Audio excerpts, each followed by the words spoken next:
हमारी अभी जम्मू में भी कॉन्फ्रेंस हुई थी पार्टी की, सीपीआईएम की। हमारी पार्टी का मंशूर है कि हम हर 3 साल के बाद ब्रांच से लेकर मुल्क की सतह पर कॉन्फ्रेंसों का इनेकाद करते हैं, मामलात पर गौर करते हैं, बहस करते हैं।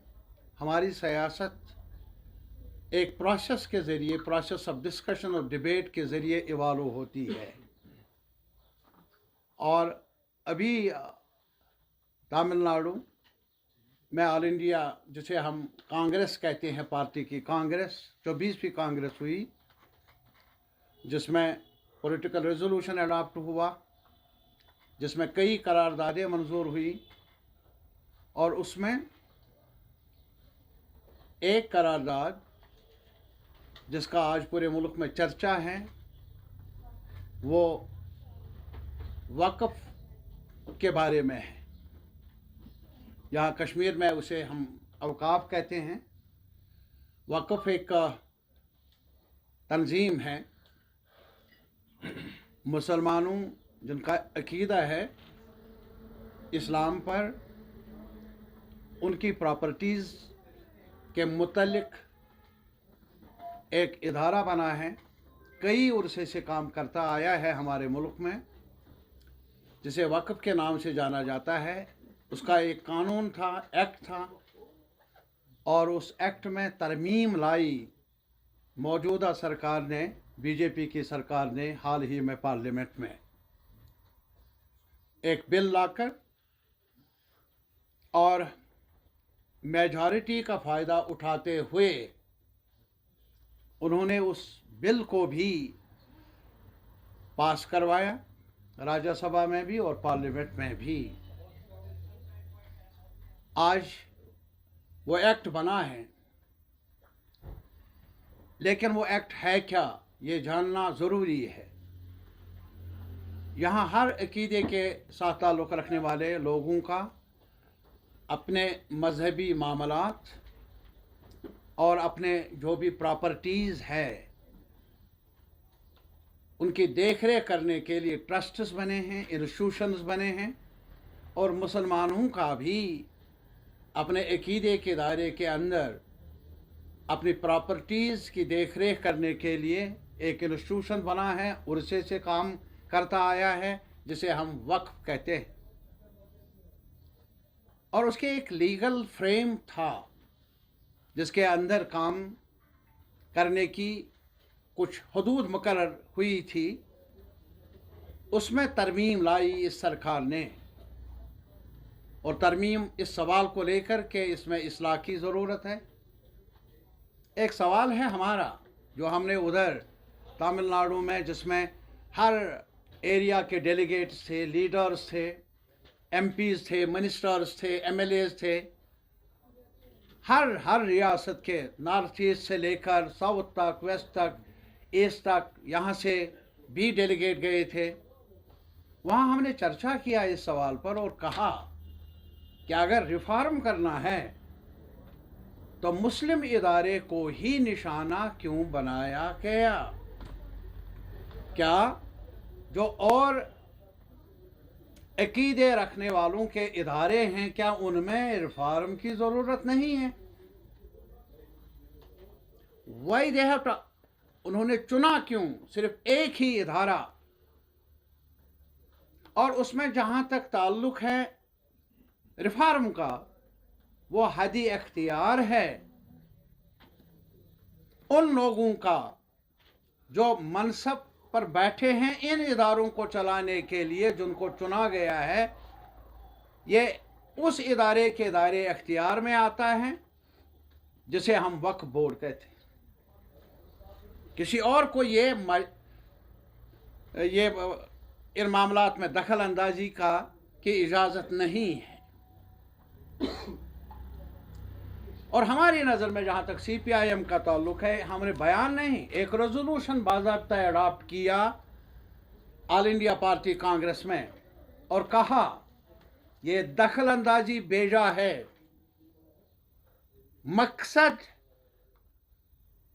एक खास अकीदे के साथ ताल्लुक रखने वाले इदारों को निशाना बनाना है। और आज भी आप देख लीजिए कि मुसलमान इदारों का इसी तरीके से और भी जो भी कम्युनिटीज़ हैं उनके अपने इदारे हैं, उन्होंने भी एक दायरा मुकर्रर किया है कि उस अकीदे के साथ ताल्लुक़ रखने वाले लोग ही उन मामलात पर फैसला कर लेंगे। मुसलमानों का इदारा है, मुसलमान ही इसके बारे में फैसला कर लेंगे। लेकिन नया एक्ट बना है, उसमें गैर मुस्लिमों को भी दखल अंदाजी का अधिकार मिला है, जो हमारी नज़र में बेजा मुदाखलत है।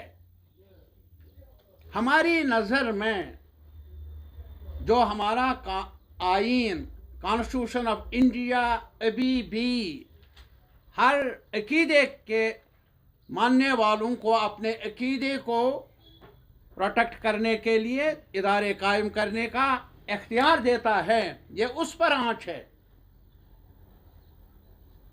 ये यहाँ मैं नहीं कहता हूँ, ये मदुराई CPIM की पार्टी कांग्रेस में, जिसमें हर इलाके के रहने वाले लोगों ने, मुंतखब डेलीगेटों ने, अकीदों के साथ ताल्लुक़ रखने वाले लोगों ने, राइटर्स ने, जिन्होंने पूरी ज़िंदगी वक़्फ़ की है सियासी मामलात में, मुत्तफ़िक़ा तौर ये फ़ैसला हुआ, ये आँच है, ये असॉल्ट है मुस्लिम माइनॉरिटी के हुकूक पर, जिससे मुल्क की जमहूरियत को आँच आएगी, जिससे जो मुल्क का आईन है उसका जो दायरा है वो कमज़ोर होगा। ये हमने वहाँ कहा और अपील की हमने पूरे मुल्क के अवाम से, पार्लियामेंटेरियन से, लेजिस्लेटर से, राइटर से, प्रेस से, कि वो आवाज़ उठाए। अक़लियतों पर हमला हो, जमहूरियत पर हमला है, आईन पर हमला है। आज इस इदारे पर हमला हुआ, पता नहीं कल कौन सा किस और इदारे को निशाना बनाया जाएगा। इससे पहले कि देर हो जाए, आवाज़ उठनी चाहिए। हमने यहाँ भी असेंबली में अभी हमारा इजलास चल रहा था, वहाँ कई लोगों ने, ऑनरेबल मेंबरान ने कहा कि इस पर बहस हो, और मुनासिब था हमारी तरफ से ये मांग कि इस सवाल को लेकर, जिस के बारे में पूरे मुल्क के अवाम, जम्मू कश्मीर के अवाम कंसर्न हैं, अगर इस सवाल पर बहस ना हो तो फिर क्या होगा। लेकिन बहस न हो सकी, और बहस होनी चाहिए थी, ये मैंने वहाँ भी कहा और आज फिर दोहराता हूँ। हमें चुना है लोगों ने, हमारे अवाम ने, हाथ फैलाने के लिए नहीं, जी हजूरी के लिए नहीं, हमें चुना है लोगों ने बात करने के लिए, वकालतनामा मिला है हमें इंसाफ मांगने के लिए।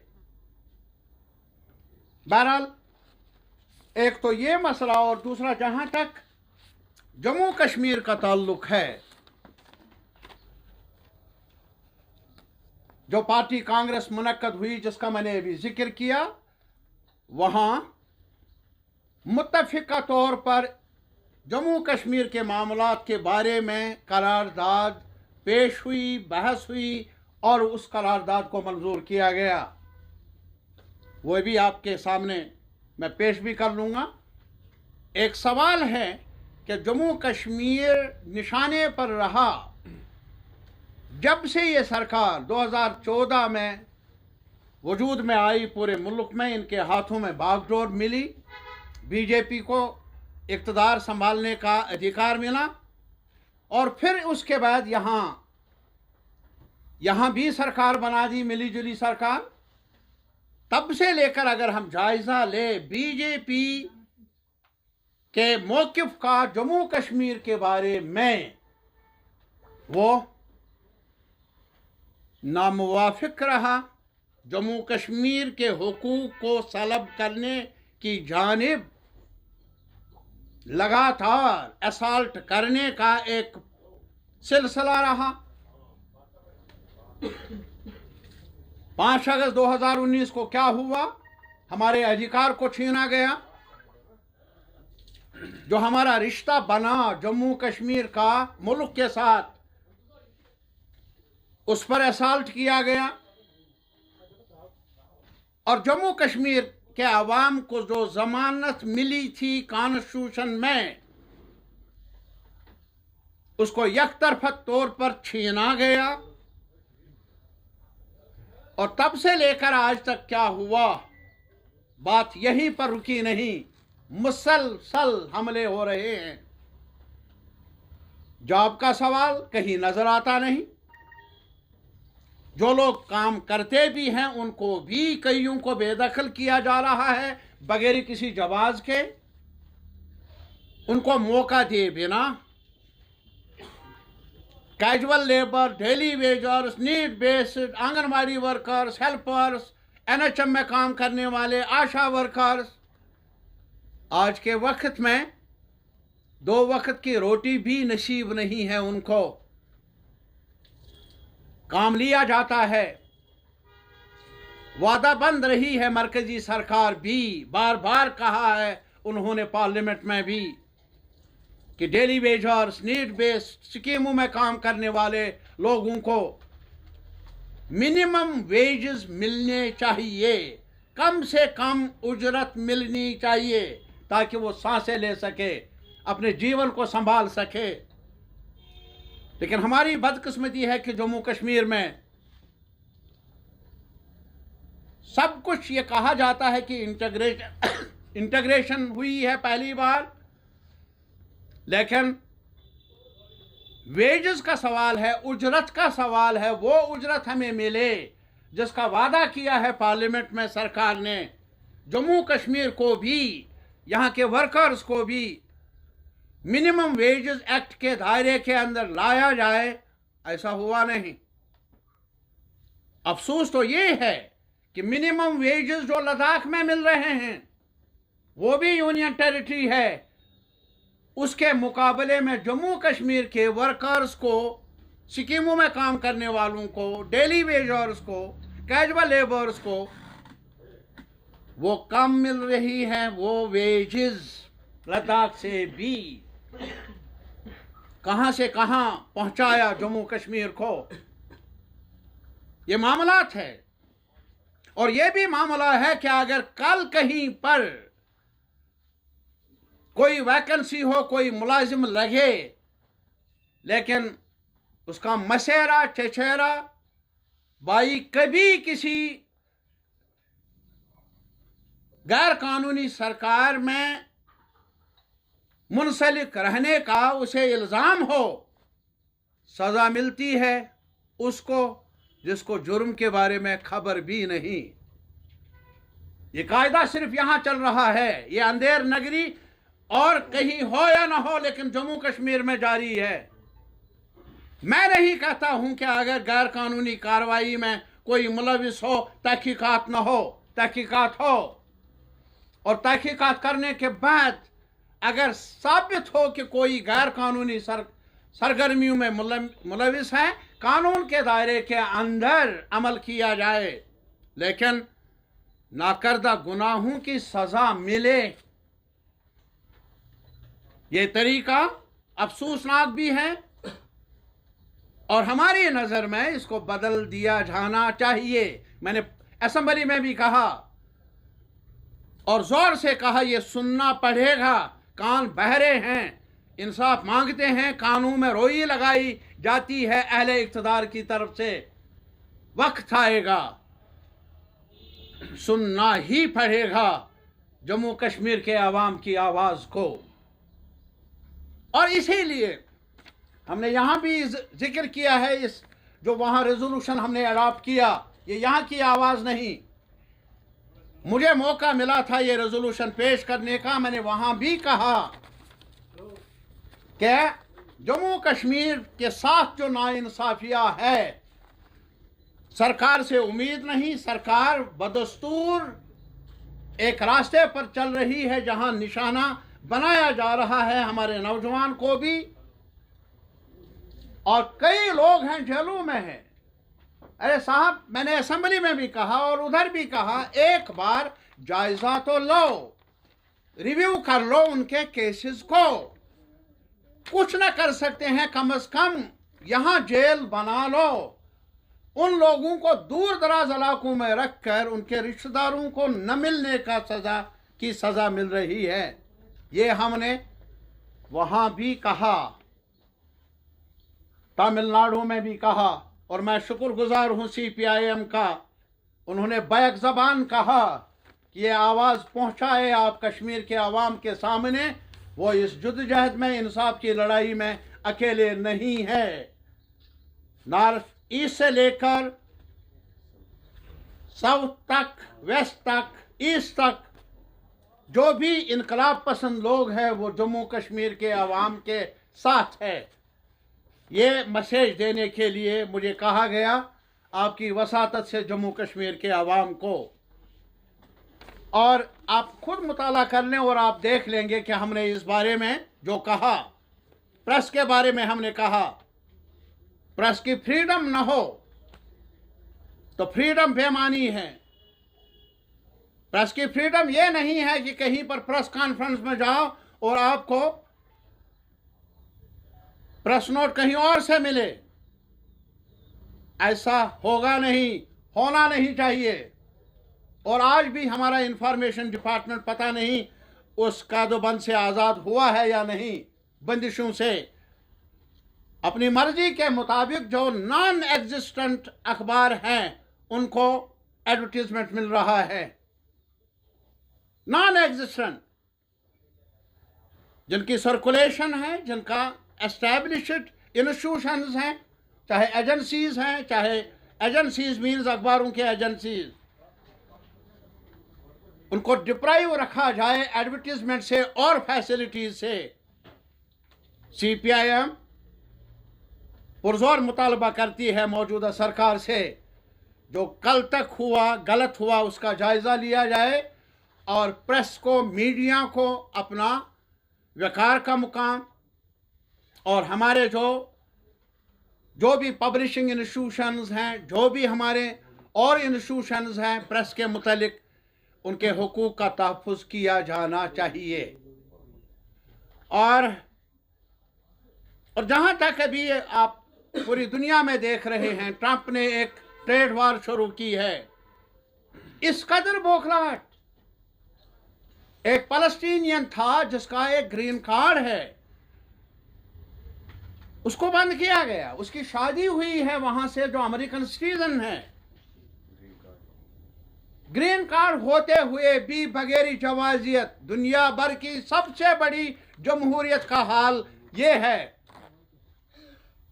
कई सहाफियों को, कई राइटर्स को नोटिस जारी हो चुकी है, महज इसलिए कि वो आवाज़ उठाते रहे फ़लस्तीन के हक में, इसराइल की बर्बरियत के खिलाफ। ऐसा हो रहा है। और आज मिस्टर ट्रंप रेकलेसली, हम कश्मीरी में कहते थे आंखें बंद करके, यसी तासी सरकारी, वो इधर भी लाठी लेकर घूमता है, उधर भी लगाता है। कभी कनाडा को कब्जे में लेने का सवाल है, कभी दूसरे इलाकों को अपने कब्जे में करने का सवाल है। ये नाजीइज्म की मिसालें वो कायम कर रहा है। रोक लगनी चाहिए, नहीं तो आने वाले वक्त में हमारे जहाँ तक मुल्क का ताल्लुक है, कई लोगों को वहाँ हथकड़ियाँ पहना कर यहाँ लाया गया, और हमारी सरकार, बीजेपी की सरकार, फिर भी नमस्ते कहती है। अरे साहब, ये शर्मनाक है।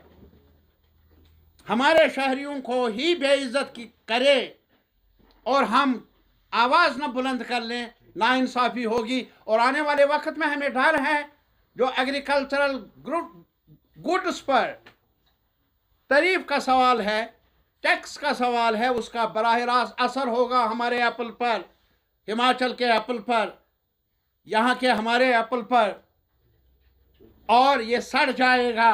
कीमत, जो कीमत मिलनी चाहिए एक ग्रोवर को, नुकसान में रहेगा।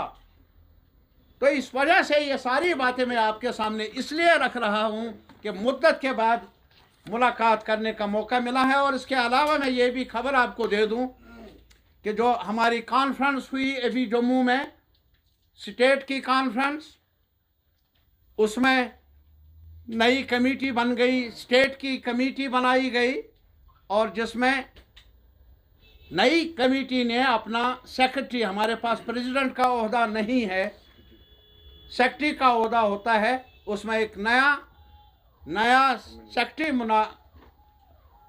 चुना गया, जो आपके सामने हैं। इसका तारुफ करा लूँगा। मोहम्मद अब्बास को ये जिम्मेदारी दी गई है कि वो अब क़यादत के फ़राइज़ संभाल ले। ये पार्टी की तरफ से इनको इख्तियार मिला है। और अगर आप कुछ इनसे भी पूछना चाहे, मेरे ख्याल में आज नहीं फिर कभी, लेकिन इतना ज़रूर है कि मुलाकात हुई आपके साथ, तो इंशाअल्लाह आपके साथ इनका भी रिश्ता रहेगा। बहुत बहुत शुक्रिया।